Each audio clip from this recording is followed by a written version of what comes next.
Hello and welcome to the semi-finals here at Grand Prix Prague. Tim Willoughby alongside Hall of Famer Frank Karsten calling all of the action as we now get down to our final four. We can see Andrei Stradsky, the top finisher in the Swiss portion of this tournament, just looking on at his opening hand here. Bant Spirits against Hardened Scales, and on the play he gets to lead things off with a Noble Hierarch, which will enable everything else to come a little bit thicker and faster from the Spirit side of things. But the Hardened Scales deck once again has Hardened Scales on turn one, and that means big plays coming in the future from Larry Pispa's side of things. Yeah, without Hardened Scales, it is far too easy for the deck to just be a bunch of 1/1s with mediocre abilities. But with Hardened Scales, all of the cards are twice as powerful, and that will give Laurie lots of explosive power. Meanwhile, Andre also had a reasonable start with Noble Hierarch on turn 1. He was thinking for a bit, and he never looks particularly happy when he's in the tank, whether to go for Hierarch or the Mausoleum Wanderer on turn 1. In general, when in doubt, just go for the mana acceleration first. Yeah, Stradsky carefully figuring out what he wants to do in this game, because with Hardened Scales in play, almost anything that Pispa does for the rest of this game is going to be very potent indeed, and I don't believe that there's any way in the main deck at least that Stradsky is going to be able to get rid of that enchantment. Yeah, I think Stradsky is deciding between either progressing his board this turn by indeed adding the Wanderer and the Supreme Phantom to the battlefield, or keeping mana up and passing the turn with Spell Queller mana. The thing is, if you just pass your second turn with 3 mana up, then Laurie is unlikely to play any of his best spells into the Spell Queller. Whereas by going for the Mausoleum Wanderer and the Supreme Phantom, you put down the biggest clock. This will maximize his damage output over the course of the next few turns. And then you still have the Spell Queller left over to disrupt Pispa's plans on turn number 3. And there's some nice disruption available to Andrei Stradsky here in subsequent terms. He does have access to Path to Exile as well as a copy of Spell Queller that you've mentioned. But Pispa, with an unusual draw here, looks to have 3 copies of Hardened Scales at his disposal. How important is it to get the second and indeed third copies of it in play? Second and third one, I mean, it's still useful. It will help you a little bit, but not as important as the first one. Stradsky. Although, I guess when you have, let's say, 3 Hardened Scales on the battlefield, any artifact that you sacrifice to Arcbound Ravager gives +4/+4, so can get out of hand pretty quickly. I would be surprised to see this Steel Overseer living a turn cycle. Stradsky has Path to Exile in hand. He doesn't necessarily have to play it right now, he can wait until Pispa's upkeep. But I would expect him to use that card to prevent some of the Hardened Scales madness from going on. Oh, not yet. He might also be waiting for something more impactful, like a Walking Ballista or a Hangerback Walker, because the Steel Overseer by itself doesn't quite do much yet. Ancient Stirrings. Pispa digging a little bit deeper, looking for one of the creatures that is a big payoff there. There you can see the Masterpiece version of Steel Overseer. Another Steel Overseer among the options available to Pispa here on the top of his deck, but also a Hangerback Walker. If you wanted to go deep on making this deck look pretty magnificent, there's Masterpieces of a lot of the key artifact creatures available to it.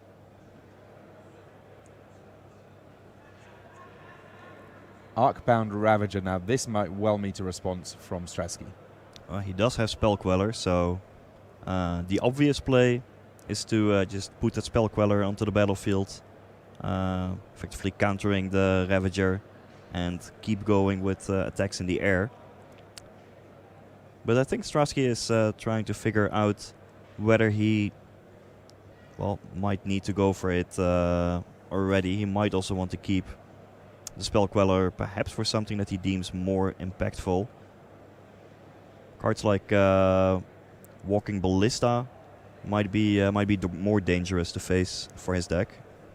I mean, my slight concern with doing that, even though obviously there are other cards that can get pretty scary, is that the turns that he doesn't spend his mana and get more threats on the board, he's potentially not got enough damage coming through in the air that he's really pressuring Pispa's life total all too much. Also, you have to think about what you're going to do with the Path to Exile before sacrificing that Flooded Strand. Given that he searched for a basic, I would expect that he is now planning to Path to Exile the Steel Overseer at the end of turn. Apparently not. Then I would have expected him to fetch a dual land, but that's all okay. Oh no, was one of the Hierarchs still summoning sick? Well, probably. Okay, so big swings here from a team of spirits. Mausoleum Wanderer being pumped by a spirit having come into play this turn. All of these spirits being pumped by the big spirit lord there. So this, a sizable attack in the air. And I guess, so at least for now, that Steel Overseer, it's not doing enough that Andre pulling the trigger on removing it. So I count 8 power worth of flying in the air, which means that Andre currently does not have a lethal attack on the next turn, giving Pispa some additional time. Also the addition of that Inkmoth Nexus and maybe the life gain ability of Phyrexia Score can buy him even more time. And speaking of Phyrexia Score, that will get much better when Hangerback Walker would enter the battlefield, because between a 2/2 Hangerback Walker and a Steel Overseer activation, Laurie could potentially grow it to a 4/4 and then sacrifice it to Phyrexia Score to, well, effectively generate 4 Thopters. Yeah, those Thopters, a big old roadblock for a lot of what Stratsky's spirits are doing here. Although, if Pispa would go for that particular play, I would expect Stratsky to respond to a Steel Overseer activation by pathing the Hangerback Walker. A lot of discipline being shown by Stratsky here in the use of his removal spell.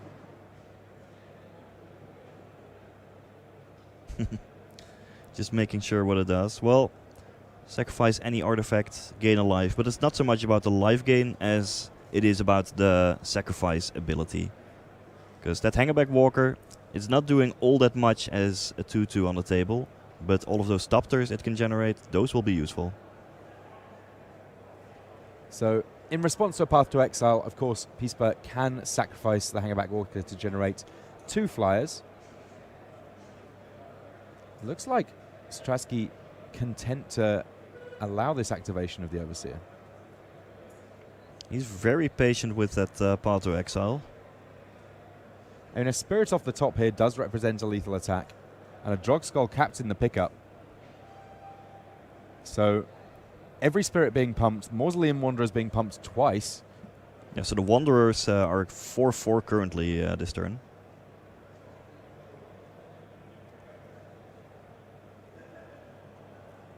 This is going to be a huge attack. Oh, it will be. Even 4 Thopters may not be enough to stop it. I mean, obviously you can jump block and survive, but Pispa would like to not only survive but also deal with some of the opposing creatures. That may be difficult though.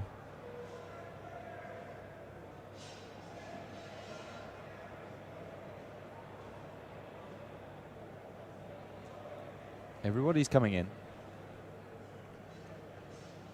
Well, Pispa can sacrifice the Hangerback Walker here still. Path to Exile won't be able to prevent that because sacrifice is going to be a cost. And then yeah, he can go for the quadruple jump. He might go for the quadruple block on, I guess, Supreme Phantom. But no, that you cannot do that because then you die to the other attackers. I mean, Spell Queller is 4/4. Mausoleum Wanderers are 4/4. I don't really see great blocks. Even the Supreme Phantom, a 2/4. Spellcaller actually a 4/5, meaning that even the quad block won't be enough to deal with it. So Pispa instead taking a chunk of damage here and blocking the 2 Mausoleum Wanderers. This way around, he's left with a few creatures that he can make larger. Yeah, those Thopters could grow to 3/3 creatures. That's of course still pretty sweet, maybe even bigger with Hardened Scales, but at some point you may just not have enough blockers to survive. Laurie currently has Nexus and 2 Thopters, so that's 3 flying blockers. You can make them super big by also playing additional hardened scales. But he is facing 5 attackers, which are, well, 2 power at least.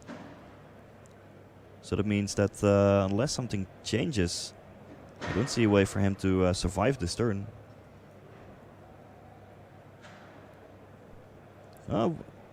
He does have a walking ballista. That can definitely change some things. Strasky's still holding that path to exile. Yeah, the path to exile. At this point, if I'm Larry Pispa, I don't think that I could believe that he's still got it in hand, because it is one of those cards that there's been ample targets for it over the course of this game, and I think both of us at this point would have pulled the trigger on it. Yeah.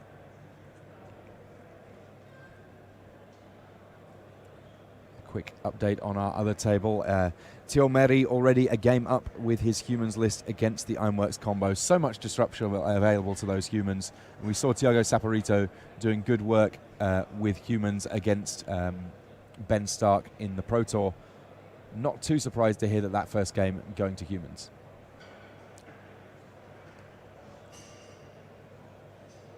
Something to keep in mind with the walking ballista is that, well, Drogskull Captain, it does give all of the other spirits hexproof. Itself, it doesn't have hexproof, but Pispa will have to get rid of the Drogskull Captain before he can target any other spirits with the walking ballista. Yeah, that's quite a costly endeavor as well. Now ballista, he can cast it just for axis 1. Thanks to hardened scales, will be a 3/3. Then a Steel Overseer activation, turn it into a 6/6.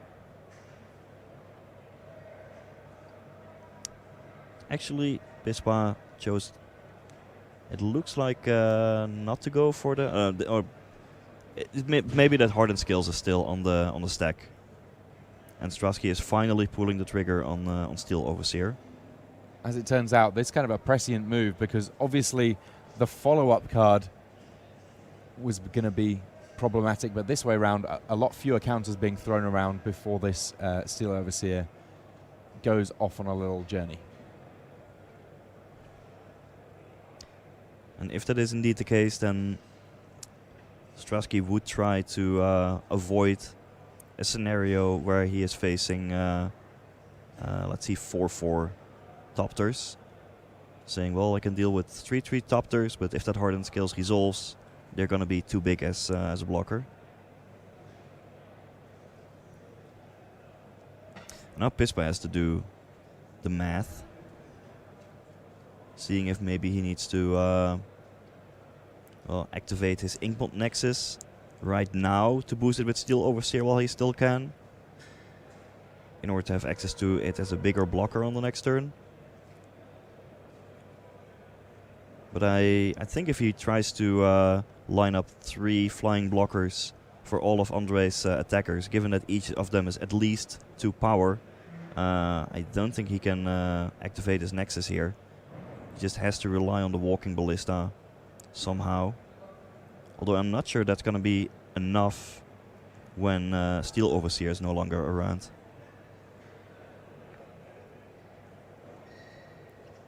This has been a nice game from Andre Strasky here.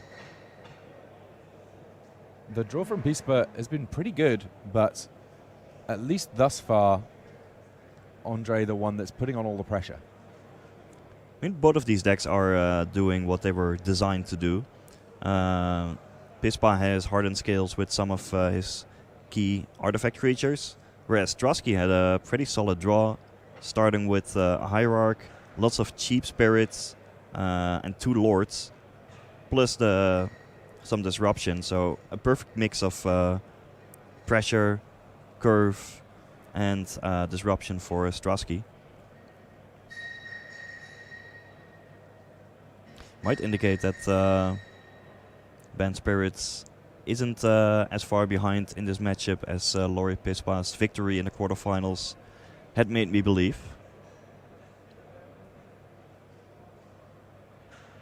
It looks like there might just be some confusion about the number of counters on these Thopters. It seemed pretty clear that all of that got done with Hardened Scales on the stack. I mean, they both clearly put 2 counters on there.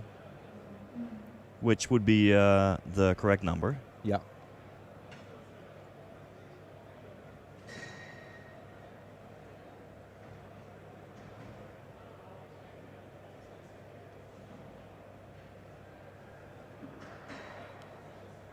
It looks like the judge is just verifying that all of that is indeed in order. Yeah, I'm not quite sure which other way it could play. Meanwhile, I will call that Bond Spirits was one of the best performing decks in Day 2. It was only about 2% of the Day 2 metagame, but it put 2 people in the top 8.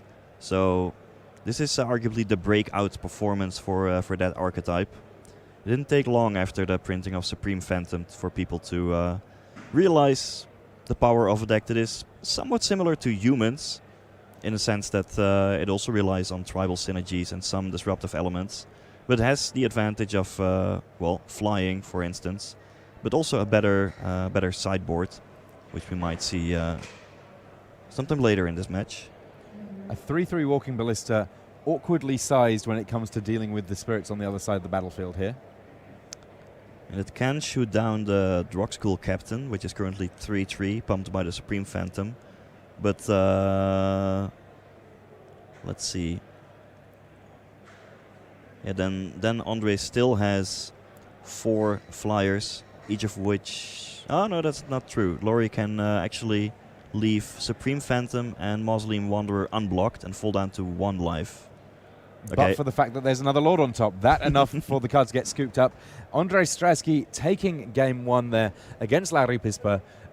Pispa, if anything, a few too many copies of Hardened Scales and not enough to go alongside them. Yep, and Andre, this is just his tournament. He's always finding the cards on top of his deck when he needs them. So let's have a little look at these deck lists and see if we can figure out how some sideboarding might go here. There are a number of really interesting cards in Andrei Stratsky's sideboard here. I mean, Stony Silence seems like it's got a lot of strong applications. That much is kind of obvious. Yes, when I'm looking at his sideboard, I see 3 copies of Stony Silence and 12 other cards that are maybe also nice, but those seem to be absolutely the key in this matchup. Well, I mean, one that seems interesting to me, and tell me how you feel about this one, is Worship.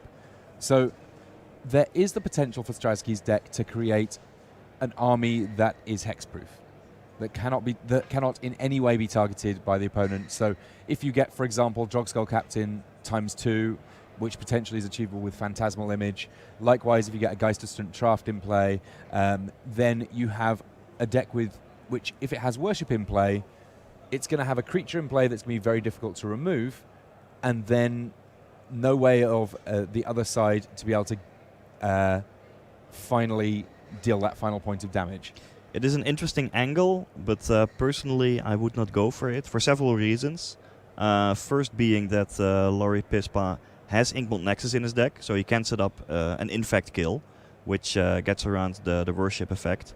Second of all, I would expect Laurie to bring in some copies of Nature's Claim as a defense against Sony Silence. That also gives him an out to Worship. And third, you did give a good point that 2 Drog School Captain or maybe Guys of Saint Draft, that's kind of safe. Worship plus a hexproof creature is a nice combo. But if Andre has Worship plus a bunch of non-hexproof creatures, then Laurie can easily set up a Walking Ballista, which just gets ridiculously big by combining Steel Overseer and Hardened Scales, and gun down all of Andre's creatures, leaving him with essentially naked Worship. So I'm still just mainly looking at these 3 copies of Stony Silence, which I think are going to be key in this matchup, because they shut down all of the key cards from Laurie. Alrighty, well, let's have a look on the other side of things to see what Larry can potentially bring in here, because there are a number of spells, including that Nature's Claim, that could be kind of interesting. Even though Nature's Claim is not great against Andre's main deck configuration, sure, there's Eat a Vial to target, but that by itself is not important enough. You do often see that these decks bring in at least some copies of Nature's Claim as a hedge against Stony Silence. Otherwise, if it comes down, you just lose immediately. Now, general affinity decks often don't bring in such enchantment hate against Stony Silence because, well, if the enchantment lands, Mox Opal Springleaf Drum cannot be activated anymore and it's hard to even cast it. But this is a deck that has lots of forests, way more than you might see in a regular affinity deck. So even after Stony Silence comes down and shuts down the Mox Opal, can still reasonably cast a Nature's Claim. Other cards in Laurie's sideboard that might be interesting are, well, Dismember.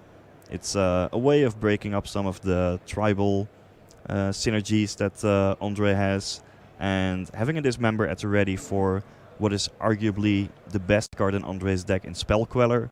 That'll also be a nice way to get ahead, a bit of a tempo card that will also help your key spells resolve. I don't think Laurie is going to be relying too heavily on Welding Jar. Andre's deck is not filled with removal spells, and the ones that he has in Path to Exile, yeah, Welding Jar cannot even protect against it. Alright, so some relatively small adjustments, but very important ones, especially in the case of the Battle of the Stony Silence. Nature's Claim on one side, Stony Silence on the other. If that key enchantment stays in play, it'll be a big deal. Let's head back to the match and see which side ends up victorious. Of course, Andrei Stradsky already a game up, and worth noting that Stradsky coming into this tournament, he was considering moving in a different direction, maybe taking a bit of a break from Magic, just playing the more local events to him, and he said, Grand Prix Prague, this might be my last tournament for a little while, unless I win. That is indeed what he tweeted out a while ago. And of course, we already see people quoting that tweet saying, well, this tweet aged well. Yeah, of course. But it is still a bit too early to call that. One more game he needs to win here, and then the whole finals as well against whoever it may be. We know that it's Tomeri already a game up against Cloud Schmidt. I don't really know which matchup the Bant Spirits deck prefers to play against in the finals. There's obviously quite wildly different strategies at play between those two decks. I think Andre would like to play the most against Ironworks. If I just take a look at the sideboard again, I mean, it's just filled with nearly 15 hate cards against Ironworks, ranging from Stony Silence, Rest in Peace, Damping Sphere, even Thalia. It looks like he will be ready for that particular matchup. All right, well, that, of course, putting the cart before the horse a little bit. He still needs to get past Larry Pisper if he's going to advance to that finals, whoever it may be against. These players just finishing their shuffling here, having made their adjustments, and once they're in the top 8, these guys do have access to deck lists, so they will be working with full information, and that could easily change the way that this match goes compared to if it had been in the Swiss. For sure. It means that Laurie, for example, knows how valuable his Nature's Claims are going to be. If you play against an unknown deck, yeah, you know, you can never be sure if they have Stony Silence or Ether Vial, which is somewhat of an unusual card to play in the Bant Spirits deck. Seeing the deck list means that Laurie knows that the value of those cards are well, a bit higher than maybe on average. Apologies there. It looks like it turns out that there was some sort of stream removal service going on in addition to any artifact removal or anything like that. Do give us a little shout if you can let us know if we're live. It sounds like things are going all right. We're getting waves, which is lovely. We're making waves, and conveniently, our players were able to get held just as they finished their mulligans and so on and so forth. Andrei Stradsky down to 6 cards now he's working with, but we decided rather than having them play on through, as it were, we wanted to make sure we could bring you all the magic that we could. So they have not made a single play. We're going to head back down to our feature match area now to check out game 2 between Andrei Stradsky and Larry Pisper. Let's have a look from our semi-finals here at Grand Prix Prague. There they are. We can see both their faces. You can't see us anymore, which is probably for the best if we're perfectly honest. A little grin there from Andrei Stradsky, as he is now going to be able to see what Larry Pisper has from the 7-card hand that he kept. 6 cards for Andrei Stradsky, and kind of an interesting 6, Frank. Yeah, well, he does have at least 1 land. That's a start, along with Ether Vial and a Noble Hierarch. So he can do some work. Meanwhile, I had a while during this well, unfortunate break to figure out how to go about with Laurie Pisper's. It is a tough sequencing puzzle. He could have played animation module on this turn, along with a Mox and then a walking ballista on the next turn, or held off and played the Ruins of Oran Reef, which can tap to put an additional +1/+1 counter on a creature that enters the battlefield that very turn. So yeah, just looking at the opening hand for Laurie, it was a challenging sequencing puzzle in figuring out which cards to play and on which turn, and how to go about with the enters the battlefield tapped lands. Definitely an interesting deck, but also difficult to play optimally. Animation module now coming down for Pispa. That another way that he has of generating additional value from every creature that he plays that ends up with +1/+1 counters, or indeed each effect that he plays that adds +1/+1 counters. Mox Opal is now active, thanks to the fact that there are 3 artifacts in play. That meaning, bum-ba-da-bum-bum-ba, is it a hardened scales? No, there's no hardened skills, alas, for Pispa fans. He does have access to the possibility of playing the Walking Ballista on this turn, along with the Mox Opal mana, and then still have Ruins of Oran Reef available to start with it as a 2/2. It's kind of an interesting one, because even here, is it better to get the Walking Ballista in play with an extra counter, or to use the animation module here to generate an additional servo? So many options for this hand. It's a lot of decisions within just the first 2 turns. But, well, unless you are sure that Andre has a Pass to Exile in hand, I like just making a bigger Walking Ballista. Basically, with this hand, Laurie's entire game plan is, well, this Walking Ballista, starting now as a 2/2 on turn 2, and then every turn after this he can just add a counter and effectively hope that that will be enough by itself to take the game. Now, one card I noted in Andrei Stratsky's hand, a card that we talked about a little bit before the break about potential sideboard options, he's brought in Worship. All right. Really intrigued to see how that one plays out, because there is an Inkmoth Nexus, which you highlighted as one of the cards that could potentially stymie a Worship plan. Well, I'll be interested to see if that works out for him. There are absolutely many situations, also the ones that you pointed out with 2 hexproof creatures, where you can rely on the Worship to stay alive. But Walking Ballista, potentially breaking up hexproof, and Inkmoth Nexus are good ways around it. And of course, Animation Module and Inkmoth Nexus interact kind of nicely. If Lowry is able to get 1 poison counter onto Andrei Stratsky, he can gradually ramp that up by paying 3 mana, tapping the Animation Module, and giving Andrei Stratsky more and more poison counters. It's a slow plan, takes a while, but big draw now though from Andrei Stratsky. Stratsky, and one that will mean the Animation Module plan not looking quite as exciting. Hang on, is that Rest in Peace? Yes, I think that is Rest in Peace, not Stony Silence. It is a decent card to bring in for this matchup, because if Hangerback Walker, Arcbound Ravager, and Arcbound Worker cannot die, right, if they don't even go to the graveyard, then you also do not get their death triggers. Interesting. Okay, Andrei Stratsky, he's gone deep on his sideboarding here. I kind of like it. Yeah, lots of enchantments being added here. Maybe he just boarded out his collected companies then. No, I believe that there's at least 1 collected company in his hand as well. All sorts of different varieties of options here being used by Andrei Stratsky. Passes the turn with Ether Vial up, with his Supreme Phantom still in play.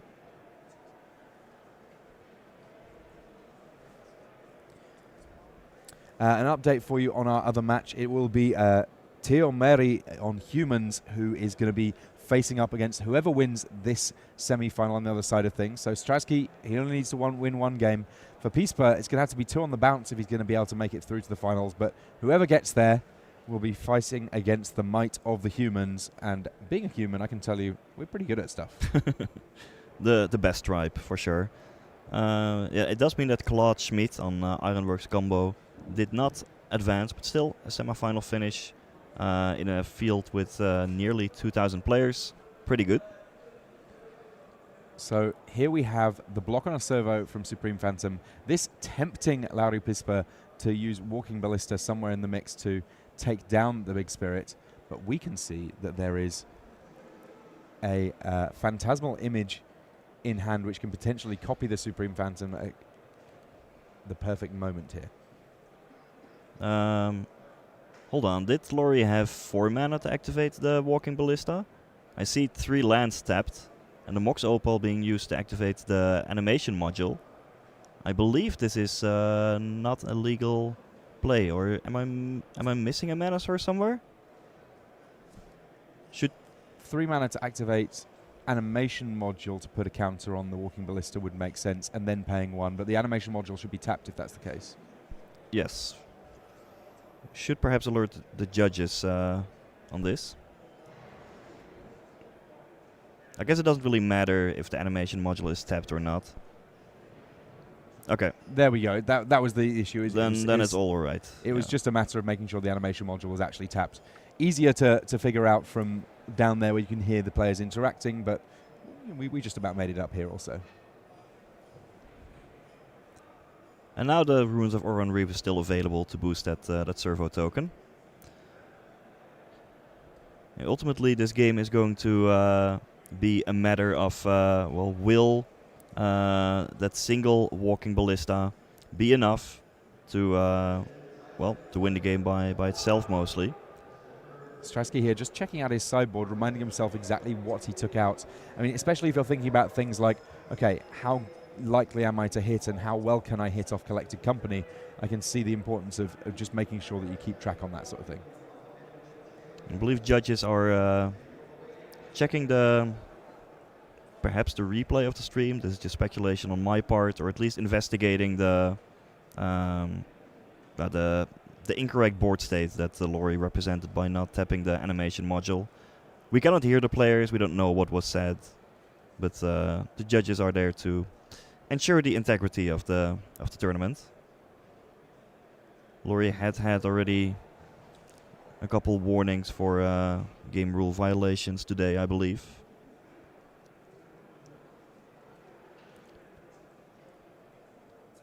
But after this game will progress, that Walking Ballista might actually just be enough by itself to take it down.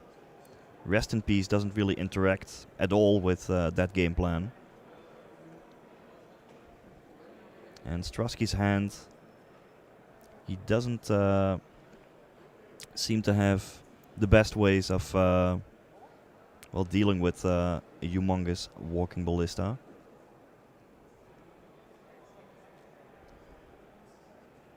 The judge is just making sure on all of this. And Strasky, you can see he's just keen to get his game on. He wants to play. Already a game up.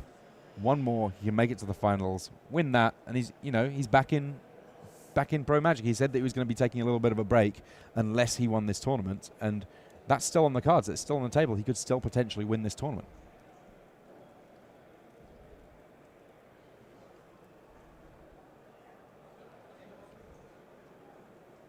And as this judge call is still underway, might as well take a quick look at the Day 2 metagame. The most played deck here was White-Blue Control in Day 2, followed by Humans, Burn, and Tron. Now, there were 2 Human decks in the top 8, indicating that that is going to be one of the best top-tier decks in Modern, whereas no White-Blue Control, Tron, or Burn managed to advance. It must be noted, though, Frank, that while looking at the pie chart of all of the decks in Day 2, none of those slices of pie were exactly the sort that I would be excited to receive on my plate. Some of them were incredibly thin. The biggest slice, if anything, was the 75 other decks. Yes, I mean, that is just Modern in a nutshell. There's so many viable competitive archetypes that it's nearly impossible to keep track of them all. And, I mean, we've seen the craziest decks today, especially in the morning, ranging from an Astral Cornucopia deck that could generate infinite mana and use little seen cards like Court Tapper and Surge Note. Check out the @MagicProTour Twitter if you're curious about that deck list for all the brewers among you. Oh yeah, there have been some nice ones in terms of if you're looking for either new lists or indeed just little innovations for lists. There was kind of a cool one that I saw, a player with Swan Song in the sideboard for their Kroklan Ironworks deck as a way of doing all sorts of nifty things against control, forcing through Ironworks that people weren't expecting. Lots of nice little bits of tech that I've seen all over this weekend for people that are really taking a modern format and making sure that it stays fresh and that people are still innovating. Oh, and fresh it has stayed. Just look at these two decks over here. Band Spirits wasn't competitive before Supreme Phantom. Hardened Scales, well, I mean, the cards have been around for a while, but it took a long time for people to find the perfect build. Right, apparently there's now an issue with a sleeve. It's all going off in our feature match area here. I don't know what's going on. And Andre is like, well, I just wanted to play some good Magic here. I wanted to take a break from Magic, but not like this. Yeah. Not midway through a game. Big smiles on the faces of both these players, taking it in their stride a little bit, even as we hit the latter stages of this tournament, the dying embers of this tournament, if you will. All right, looks like everything has resolved ultimately. And yeah, the Supreme Phantom gets killed off post-combat. It had already taken 1 damage, and now it takes the remaining couple. Ruins of Oran Reef to put a counter onto that servo token. And that's the end of our turn there from Larry. We get to pass things back to Strasky. Strasky on 9 life, looking at a slightly precarious position here in this game too. I can only speculate, but I assume that Pispa has gotten a very stern warning by the judges to really make sure that he does not make any game rule violations or announces his cards erroneously. Cannot do that too often. Noble Hierarch and a pass here from Andre Strasky. The door open potentially for Larry Pispa to be able to get something going here. Draws a Steel Overseer. That kind of a nice one in this list. Even if you don't have a Hardened Scales in play, it doesn't take too many artifact creatures in play to generate a lethal force. I mean, it does exactly the same thing as tapping 4 mana in terms of putting counters onto the Walking Ballista. Given that that is still his main game plan, it does contribute nicely to that game plan. All right, so attacks here from Pispa. Not too much in the way of blockers on the other side of things, though there is an Ether Vial. Andre Strasky, he's got 2 counts on that Ether Vial. He's got a Phantasmal Image in play, but while there's Walking Ballista on the battlefield, that image is a relatively easy one to get rid of. And Strasky, he just packs it in. He wants to go to game 3. He had to... I would say that there was almost more sitting around trying to figure out rulings on that game than there was match play, at least on Strasky's side of things. He's going to be going into game 3, and it looks like he's not too satisfied with the details of his sideboarding. He might be trying to adjust things a little bit in this deciding game. Let's have another look back at these deck lists. These players each adjusting their sideboards a little. Cards that I saw from Andre Strasky in that game too, at least in hand, he had Worship, he had Rest in Peace, and while I believe that he had sideboarded out at least 1 copy of Collected Company and at least one Selfless Spirit, I think that there's room for potentially all of those numbers to change as he goes into this deciding game. Yeah, well, the Rest in Peace didn't help Strasky at all in the previous game, and the Worship was still there in his hand. Maybe he also saw how the Walking Ballista and or Inkmoth Nexus could have gotten around it. That is always a bit of an advantage of playing an under-the-radar deck. Not everyone was ready for Hardened Scales. It's a relatively new addition to the top-tier competitive modern environment. So that sometimes means that opponents are just a bit guessing at first in how to sideboard. And even after just playing one more game and seeing how certain cards perform, well, you can always adjust things for game 3. Another thing might be that, Andre gets to play first in game number 3. And when you are in such a spot, you generally want to be a bit more threat dense in order to exploit the fact that you play first and have an edge in the damage race, rather than having too many answers in your deck. And Rest in Peace and Worship do, in a way, count as answers against the opponent's game plan. On the other side of things, let's just have another quick look at Larry Pispa's list. Now, if Pispa was uncertain about whether or not he wanted Nature's Claim after game 1, I mean, after game 2, he saw another enchantment over and above the Stony Silence, which seems like a slam dunk in this matchup. The Nature's Claim still looking pretty good. There, I think that we saw a Dismember in hand for Pispa in Game 2. Be interested to see whether or not that one stays in for Game 3, whether or not there were cards that he just felt like he could easily trim anyway. I would be surprised if he takes out the Dismembers. They seem like one of the better cards to have access to against a deck with Spell Queller and the like. But yeah, if those Nature's Claims weren't in his deck already, then they certainly will be after seeing how Strasky sideboarded. Or at least seeing that single Rest in Peace. That's already some additional information. Yeah, there's a few cards in there that we know are pretty safe. They're there for other matchups, but it's good to see these sideboards that they've got a lot of very flexible cards. When you're building sideboards for Modern, it can feel a little daunting precisely because of that huge pie chart that we were talking about before with all the different slices. Having a sideboard that has things that you can reasonably expect to do things in a lot of matchups is not easy to achieve in this format. No, although many cards have some kind of overlap. There are a lot of strategies in Modern that, for example, rely on the graveyard. Even some of the combo decks like Storm or Crackling Ironworks. There are many decks that rely on artifacts. I mean, you see one here, but even decks like Tron rely on many artifacts. So having Graveyard Hate and Artifact Hate is a good start to any Modern sideboard. Sprinkling in some cards against creature decks. For example, Dismember, that's always a nice one that any color can play, is also a good start. And then, well, you also have the control decks, like the white-blue control deck that we've seen quite a bit over the course of the day. Against those decks, having extra threats that cannot be swept away by cards like Terminus or Supreme Verdict is a good way to go. Karn Sign of Urza in particular, a pretty strong card for that matchup. So even though, yeah, there are like 40 different, or 50, 60, I don't even know how many different viable arcs Every tournament we there find are one in or two. Modern against a whole group of decks, and that is how you... All right, little smile on Andrei Stratsky's face here as he's matched for a little while. If he loses, it's a bit of a break, but if he wins this match, wins the next one, well, you know what? We might see a little bit more of Andrei Stratsky in the coming weeks and months. Looks like a pretty decent hand for Stratsky here. He's got a couple of lands. He's got an early Ether Vial. He's going to be able to get things going fairly well there. On the other side of things, there is a Hardened Scales in hand there, but I'm not quite sure how many lands I can see for Larry Pispa here. Well, there's at least one. I think I also spot a Mox Opal. So he should have some mana sources and also the colored mana to play Hardened Scales. So that looks like a keep to me. In which case, let's hope we get some good games in.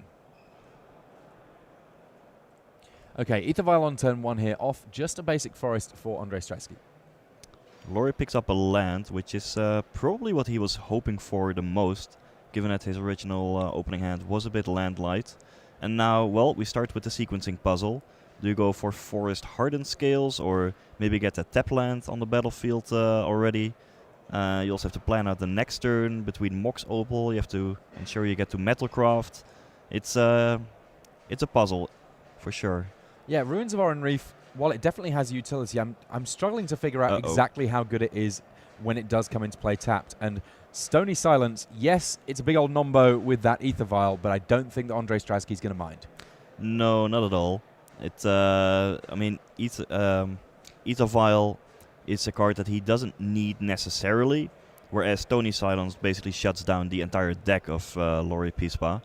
Yeah, he can have as many Hardened Scales as he likes, but when you cannot actually activate Steel Overseer, Arcbound Ravager, Walking Ballista, and so on, it is not going to do as much damage. Now, Animation Module, it has an activated ability and a triggered ability. The triggered ability will still be live with Stony Silence in play. Correct. Just like the triggered ability on Ether Vial, you will still be able to put a counter on it, which Stratsky does, realizing that Pispa might have a Nature's Claim in hand. Yeah, if you're Larry Pispa here, well, the pickup is a Nature's Claim. We definitely have a game on our hands here. That's a big draw. That's exactly what Pispa was hoping for. That will allow him to get out of the Stony Silence lock. And he won't even really be especially set back here, because thus far, he's not played anything that is too adversely affected by the Stony Silence. In the early turns of this game, he's pretty much doing what he would have been doing anyway. It also means that his Mox Opal will be live after this. Might as well fire off this Nature's Claim now while the shields are down. Actually has 2 copies of Nature's Claim in hand. So definitely came prepared here. Yes, Strasky gets to gain a little bit of life, but I'm sure that he would much rather have just kept in play that powerful enchantment. Isn't the other green card an Ancient Stirrings? Oh, sorry, my apologies, yes. They all look alike. Here's the Arcbound Worker coming to play with 2 counters, and indeed meaning that this Mox Opal will tap for mana now. Also triggers the animation module, which, when a counter is put on one of your creatures, allows you to make a 1/1 servo for 1 mana. Those servos won't be doing much of chump blocking duty against the Spirits deck, which is filled with flyers, but still, free value. And of course, that Ruins of Oran Reef is going to tap to put 2 counters on one of these creatures. Strong temptation to put it on the Worker because it's the one that has modular and can start throwing around its tokens wherever you want. Though I guess maybe diversifying a little bit, having a 2/2 and a 3/3 might be better. We'll see in just a moment. If Pispa expects that Strasky has specifically passed to exile, then putting the counter on the servo would have been better. But actually he goes for Dismember instead. Deal with that Drogskull Captain before potentially there are multiple things in play. And we see there Selfless Spirit coming down with the Ether Vial. It would not have been able to help that Drogskull Captain. It can grant indestructibility, but that does nothing against the negative power and toughness that Dismember can dish out. If Strasky had a Rattle Chains or perhaps even a Phantasmal Image that he could flash in play with Ether Vial in response, that would have been super huge. But instead it's just a Selfless Spirit, which, well, it is a clock, but not one that Lori Pispa could not deal with. Strasky is also currently sitting with 2 Collected Companies in hand and only 3 lands on the table. Also passed to exile, so that Ether Vial in his hand is, or on the board, is effectively useless at this point. Maybe Strasky even wants to pad to exile his own Selfless Spirit to guarantee a 4th land, but that's probably too much of a desperation move. So Walking Ballista the pickup there on an Ancient Stirrings that showed a fair amount of action. There was also access to Arcbound Ravager there, but the Ballista so powerful against all of the creatures that Andrei Strasky gets into play. At least with the Walking Ballista, if Strasky has a pass to exile to deal with it, you get to ping the Selfless Spirit in response and just buy additional time to stay alive. Larry Pispa figuring out what to do here. Obviously, Strasky knows about the Walking Ballista that's coming along here. The Ballista can come out pretty substantial in size here. I mean, Pispa doesn't know what Strasky has in hand.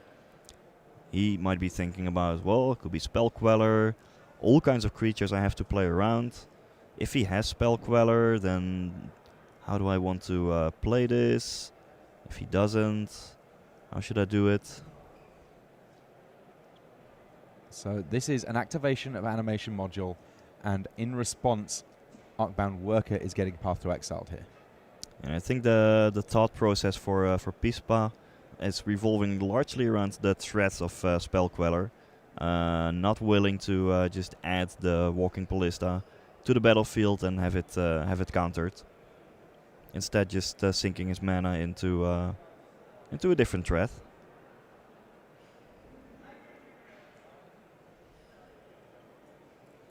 Getting a few extra lands into play. Not completely relevant for the Hardened Scales deck. It does have all of these X costs in it, so in principle it might prove relevant, but Pispa would rather typically have more creatures around.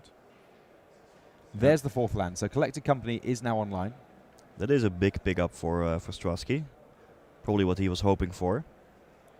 Question is, does he want to play Collected Company right now on his own turn, in the hope of getting a Supreme Phantom or maybe a Drogskull Captain to boost the Selfless Spirit, or to save it with the possibility of finding a Spell Queller in his top 6 so that he can counter a threatening card for Pispa? Interestingly, if Pispa finds a land on top, no, he actually already has 6 mana, so he can play Walking Ballista for Axis 3, which would have a casting cost that is too high for a Spell Queller to even exile. Yeah, and that may be why we didn't see him cast it last turn. Yep, it's another reason not to go for it yet. Makes a lot of sense. And Strasky at this point is trying to maybe thinking about those possibilities as well.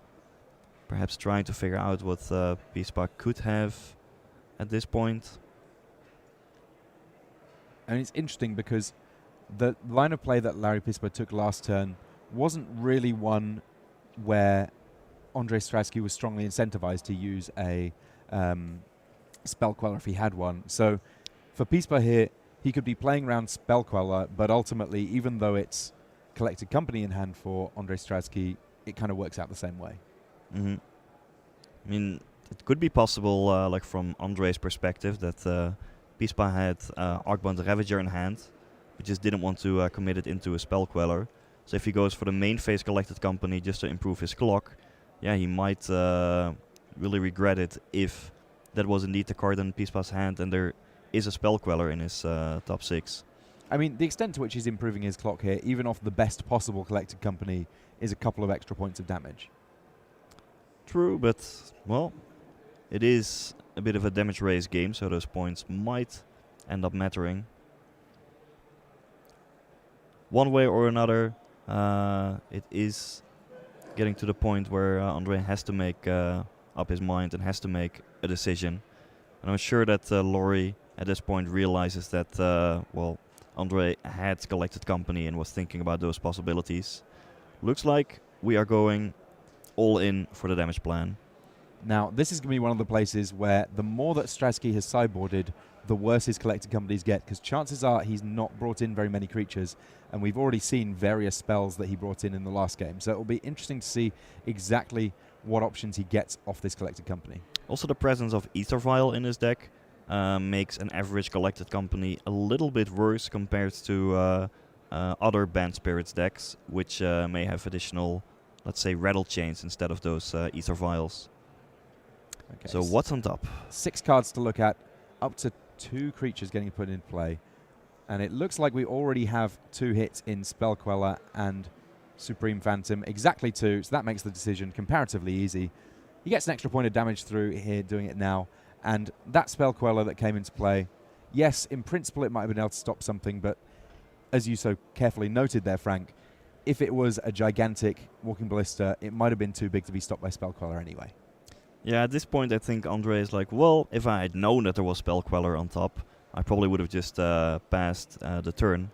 But after he sees that the likely humongous Walking Ballista comes down, well, it's all going to be fine. Actually, Laurie picked up Arcbound Ravager. Let's see, is he perhaps even able to set up a kill on this turn? Well, I think that he still, because of that Ether Vial on 3, has to respect the potential for a Spell Queller, and so he does go for a very large Walking Ballista. Now, this Walking Ballista is big enough to take down some of what Andrei Strasky has on this battlefield in principle, and the fact that it does it 1 point at a time means that even this Selfless Spirit gets a little bit fiddly if you want to stop that plan. Mm-hmm. But I think he can only kill...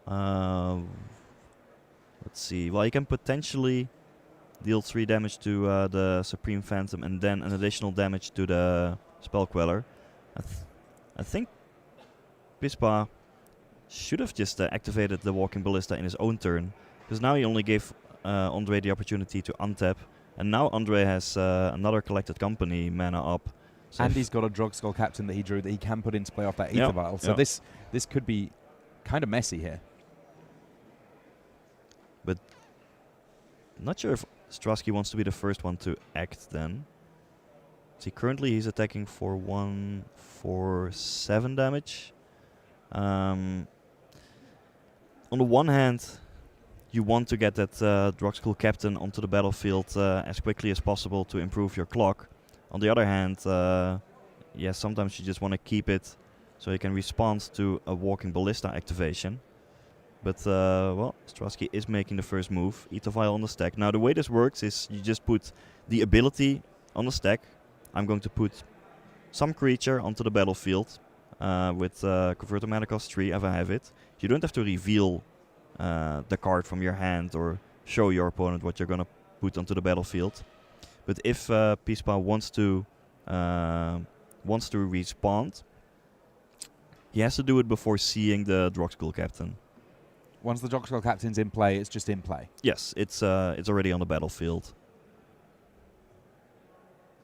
All right, Drogskull Captain in play. Suddenly, all the creatures apart from Drogskull Captain have hexproof. So it's still not lethal, I believe. We got there 4 should coming be from 10 Spellcaller, power, right? 8, 9, yes, 10 Yep. coming through.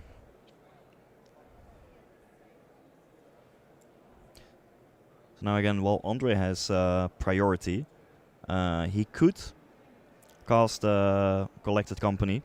And that would be a similar sort of deal, right? That he casts the company, you can Mhm. respond to the company, but once it's putting creatures into play, those creatures will just be in play. If Pispa lets this resolve and Strasky finds another Drogskull Captain, a Supreme Phantom, or even a Phantasmal Image, it might just be over.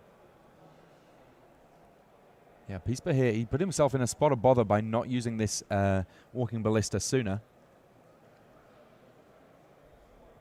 Things would have potentially worked out better if he had activated in his own turn. I guess ultimately not when you kill the new Drogskull Captain. So what's... There's a Supreme cards. Phantom and a Selfless Spirit, so it's still going to be attack for nearly lethal. Yeah, for 10. Well, there's a big difference between 0 and 1 life. But, well, now Pispa is in a tough spot. He either has to win on this turn, which is very well possible between Arcbound Ravager and Walking Ballista, or just ping down, mow down the entire opposing board. I mean, between Hardened Scales, Animation Module, Arcbound Ravager, there could be the possibility. Also, those Inkmold Nexuses could transform into extra counters. But and they could also give some blockers. So one option that Pispa could go for is play the Ravager, pass the turn, make 2 Inkmold Nexuses that will just act as jump blockers, and then before damage, sacrifice those and a whole bunch of other artifacts to Arcbound Ravager, then sacrifice Ravager to itself, put the counters on Walking Ballista, and shoot down the creatures that were not blocked by the Inkmold Nexuses. I'm pretty sure that at least he can survive that way, although it is a bit of a puzzle. Better get your calculators out over here. This is the kind of magic you live for, right, Frank? I do. I do love seeing this.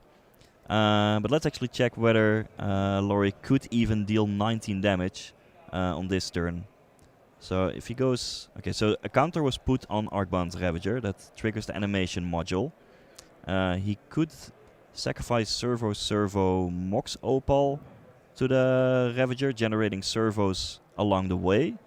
So that means that the Ravager goes up to 8. This is really a Magic the Puzzling situation. Then, let's see, animate an Ink Mod, sacrifice all those servos. Man, I lost count. It's close, actually. There's 1, 2, 3, 4, 5, 6, 7, 8, 9, 10, 11, 12, 13, 14, 15, 16, 17. It's it's really close. And Laurie has to figure all this out in advance before committing to a play. So he's put extra counters on with this Ruins of Oran Reef, which means that in principle he can now activate animation module again. I think he can get there if I counted correctly. But let me double check this, because this is just way too difficult. So he sacrifices a servo to put a counter on Ravager. Taps a mana to make an additional servo with animation module. can tap Mox Opal and Inkblot Nexus to effectively do that once more. But we'll just see. We'll just let Laurie Pispa do it. But I think he has enough. So he's generating counters, which is in turn generating servos. The servos are in turn generating more counters.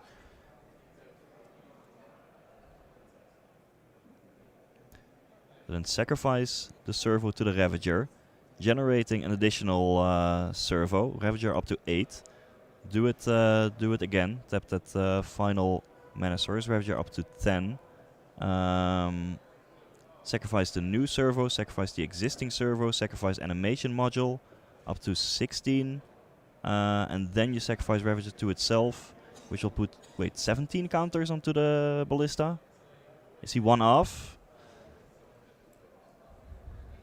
Maybe I even miscounted here.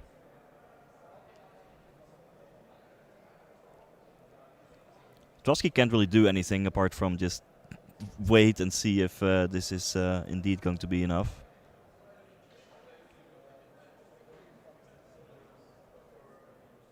Yeah, Larry Pispa doing sort of some half tapping of mana there, just as he's sort of figuring out what's going on. 12, 14, 16. Oh yeah, there's still the Mox Opal. That's what I missed the second time I counted. So that should be enough.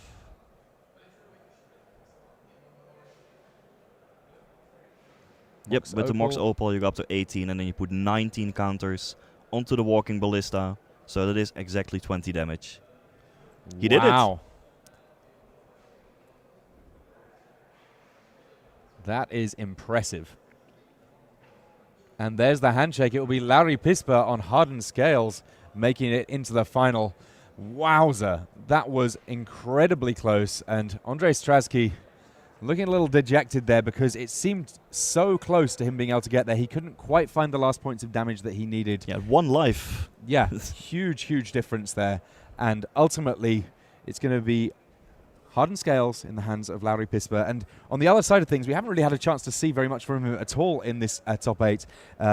Theo Meri on humans, he defeated the humans mirror in the quarterfinals. He then found himself up against Ironworks Combo. Now, I believe that that's kind of a good matchup for the humans. They have so many different disruptive elements. He was able to get the victory there. So it will be humans versus machines in the final. Do not go anywhere. It's going to be Riley and Simon in the finals after these messages.